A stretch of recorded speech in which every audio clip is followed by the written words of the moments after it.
It's Sway in the morning, only on Shea 45. Winding up a little bit for Al Roker, man. Somebody you grew up in our households for so many years. 60 minutes past the top of the hour, man. And, how does that feel for you? Did you ever expect to, I know you always tried to be the best person you can be, but to have come this far, we watched you face adversities with your health during this time, and you look great, man. I feel good. I really feel good. Yeah. Look, my dad smoked, for a good portion of his life, and then he quit like 35 years before he passed. He quit cold turkey, and then about 10 years ago, he was diagnosed with lung cancer, and it was pretty quick. It was 3 months, and he was gone. Just like that.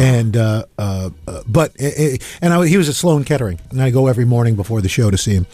And this one morning, he'd been there a couple of weeks, and I just got really emotional. I said, look, the only thing I'm worried about, because I've been married to your mother for 49 years. Yeah, I'm a little ticked that I'm not going to make 50 with her. I'm not going to make my 70th birthday.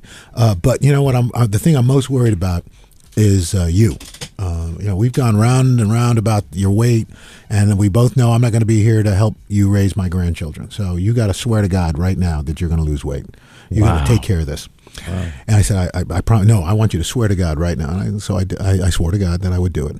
And then I would always come back in the afternoon to see him. And the cancer had hit his brain, and he couldn't talk anymore.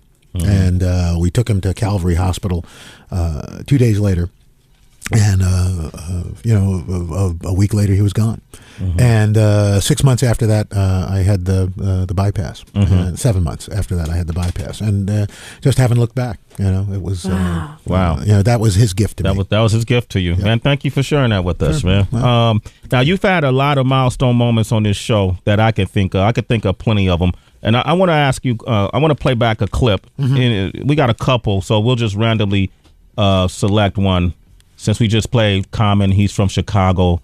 Let's go with the Kanye one when President George Bush came on the show, and he said this. I didn't appreciate it then, and I don't appreciate it now. It's one thing to say, I don't appreciate the way he's handled his business. It's another thing to say this man's a racist. I resent it. It's not true, and it was one of the most disgusting moments of my presidency. Yeah, man, that's what he was commenting on. Kanye West said that President Bush doesn't like black people. President Bush does not like black people. When these moments, that was pretty good. Give Deb a round of applause. Nice. Very impressive. Thank Very impressive. Kept the shades on at the same time. Very multitasker.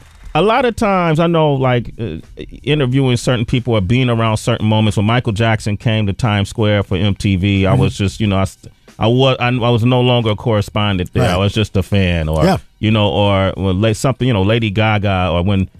Came up to MTV and cursed on air or something. It was like, wow, did this just happen? When President Bush came on your show and commented on that moment, because that was such a big issue at that time, what went through your mind? Well, I was, it's like, wow. I mean, you figure, okay, of all the things that probably have happened and things that we didn't know that happened during his presidency, I think that obviously, really affected him, because and do I think he's a racist? No, I don't think he's a racist. I mean, look, the fact of the matter is not to defend him or anything, but up until now, I mean, he had done more for AIDS in Africa than any other president. But it obviously goes to who he feels he is, that he felt that this was something that he had to defend. And you were like, man, that must have really hit home. Yeah, that was powerful. Out of all the criticism you got, for you to just pinpoint that. Kanye, have you ever what's been like one of the most shocking milestone moments that's happened in this show that's even caught you off guard? It's one of those things, Today Show, when they ask you and then you go blank. But look, I think when we had. Boy, that's a good question. You want to say Chris Brown? Yeah. Well, that was interesting.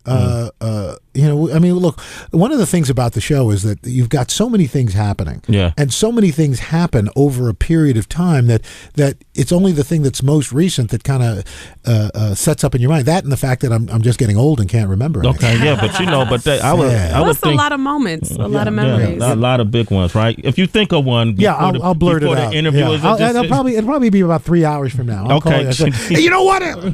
Big Mike in Little Rock, what's your question? Yeah, y'all were talking about the things on this morning show, and when he got into it with Spencer, I was wondering, would you ever go to one of those MTV Celebrity Death Matches with him after y'all got into the big controversy on the morning show? What was it, the Hyder, Spencer Pratt. Spencer Pratt, yeah, from Heidi. Yeah. Hey, look, I people always bring that up, and I think unfortunately they were somewhat misguided, and I think as they look back now, they probably would not act that way. But they were young, and in the height of reality quote fame, I think you tend to lose sight of what's important. So that's something. Well, yeah, and we tried to be real about it. I mean, like the show we're doing, Big Easy Justice, that's premiering tonight on Spike, at 10 o'clock Eastern. It's about a bounty hunter, but it's not like a cartoon bounty hunter, not like that other bounty hunter show. Dog show. Is that its name? I don't know. Dog bounty hunter. I don't watch that one. Yeah, but this guy, he's all about his body. And the mullet, the blonde mullet. Yeah, this is a guy is a hardcore bounty hunter in New Orleans, and he's got a great group with him that goes out, and it's really interesting in that. What we try to do when we try to produce TV shows, we produce the DEA for Spike TV. We produce Coast Guard Alaska for the Weather Channel. But what our mantra is, no matter whether we're there or not with our cameras, what you see would go on whether we were there or not. And that's what happens on this show, the Big Easy Justice. Now, Jennifer Lopez is involved in Jennifer Lopez's production company found this guy, and they brought him to Spike. And Spike said, "We love it, but we'd like you to team up with a company that's done this kind of show before." And I got a great executive producer guy by the name of Russell Muth, who really gets this kind of programming. And so it's a very noir type of show. It's shot almost entirely at night. And this guy Tattoo is a former military, former cop, and now turned bounty hunter. So, do we see anyone if someone is being shot or? Well, I don't want to give anything away, but it's pretty intense. For New Orleans, I mean, there's some pretty intense crime. There's a lot of stuff going on. All right. It's Sway in the morning, only on Shade 45.